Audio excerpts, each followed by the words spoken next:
defeated. Completely at the mercy of whatever life has to throw at me. Every negative thought, action, and idea resounding in my head like some sort of sick and twisted orchestra. Day by day, an ominous cloud of failure looms closer and closer until I'm completely engulfed by it. Any resemblance of childhood innocence is now nothing more than a distant memory. My dreams tainted, my purpose concealed, my plans for the future obsolete. Who I used to be is no longer me. I gaze into the mirror and don't recognize who's staring back. I stand purposeless and lost. I sit abandoned and rejected. I breathe hopeless and discouraged. I wake broken. But the sacrifice you desire is a broken spirit. So here I am, broken, turning to the one who reaches out and says, I am willing. And through that compassion and grace, I am molded into someone who can finish that race, because I was created to be more than a conqueror, to be more than a winner, but a sinner, redeemed, sitting at the right hand of the King.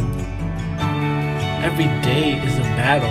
New wars are waged through each passing second, but every morning, His compassions are made new. So even when my soul loses strength, I find it again in Him.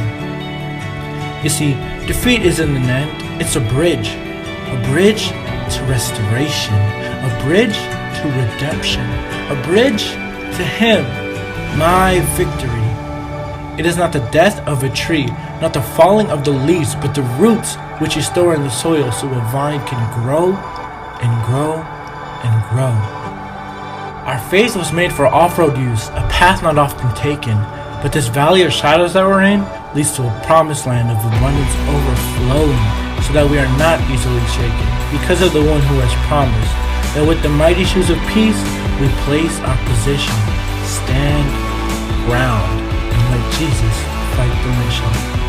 And as you look out on the cross, you see His arms spread out, His hands reaching with victory on the tips of His fingers.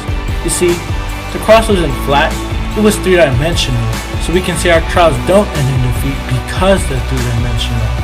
In the beginning was the Word, and God the Father had a plan to send His Son Jesus to be an exchange for man. So when the Holy Spirit comes, we're no longer defenseless, because this 3D type of love is not one of this world, but one of heavenly perfection. My eyes are set on you as I walk on the tides of distress, and as my gaze wanders to the raging waves, I sink, drowning in the depths of your mercy, falling into the wonders of your glory, here, now. With you, I'm immersed in the culture of love. Now, I stand found with a purpose. I sit accepted and cherished. I breathe hope into life. I wake whole. Now, I fight, not as a soldier in battle, but a warrior in grace, with armor fully prepared.